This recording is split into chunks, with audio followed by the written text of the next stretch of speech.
Assalamualaikum warahmatullahi wabarakatuh.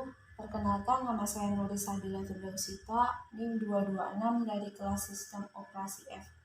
Di sini saya akan menjelaskan tugas ketiga mengenai manajemen proses. Untuk soal yang pertama, berapa total instruksi pada masing-masing proses? Di sini dapat dilihat, di sini ada 3 proses, yaitu proses A, proses B, dan juga proses D. Untuk proses A itu terdapat 12 instruksi yang dimulai dari 5000 sampai dengan 5011. Kemudian proses B ada 4 instruksi yang dimulai dari 8000 sampai dengan 8003, dan proses C itu ada 12 instruksi yang dimulai dari 12000 sampai dengan 12011. Jadi total instruksi dari ketiga proses tersebut yaitu 28 instruksi. Kemudian soal yang kedua, berapa banyak instruksi yang diproses pada saat siklus batch dilakukan pada masing-masing proses? Yaitu proses A itu ada 2 instruksi yang dimulai dari 5000 sampai dengan 5005. Ini merupakan proses A yang pertama. Kemudian 5006 sampai dengan 5011 ini merupakan proses A yang kedua. Kemudian proses B terdapat 1 instruksi, itu dimulai dari 8000 sampai 8003. Ini merupakan proses dari B.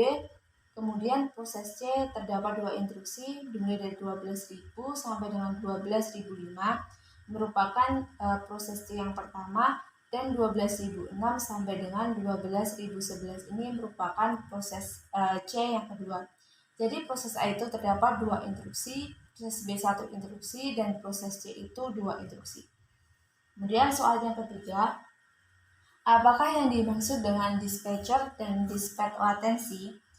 Dispatcher adalah modul yang memberikan kontrol pada CPU terhadap proses yang dipilih dengan short-term scheduling. Jadi dispatcher itu merupakan modul yang memberikan kontrol kepada CPU untuk memanajemen proses yang sedang berlangsung. Untuk dapat dilihat di bagian kiri, di sini berwarna biru ini merupakan dispatcher.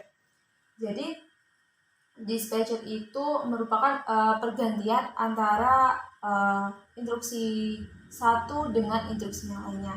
Contohnya dispatcher ini merupakan proses switch atau pergantian antara proses instruksi A1 dengan B. Kemudian dispatcher ini untuk switch dari proses B ke proses C yang pertama. Kemudian dispatcher ini untuk switch dari proses C yang pertama ke proses A yang kedua. Kemudian dispatcher ini untuk switch dari proses A yang kedua ke proses C yang kedua. Kemudian apa dispatch latency?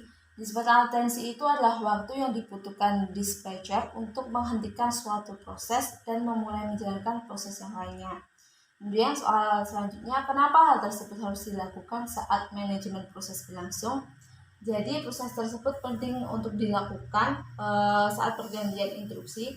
Jika tidak ada proses dispatcher tersebut, prosesnya itu akan mengalami overload, dan sehingga inputan atau permintaan dari user itu tidak dapat diproses. Kemudian soal yang keempat, berapakah total waktu yang dibutuhkan untuk melakukan eksekusi ketiga proses tersebut? Di sini dapat dilihat ada di dalam 3 proses tersebut ada 52, maka dibutuhkan waktu sekitar 52 detik untuk melakukan eksekusi ketiga proses tersebut. Karena setiap nomor di sini itu memerlukan waktu sekitar 1 detik dalam melakukan proses eksekusi.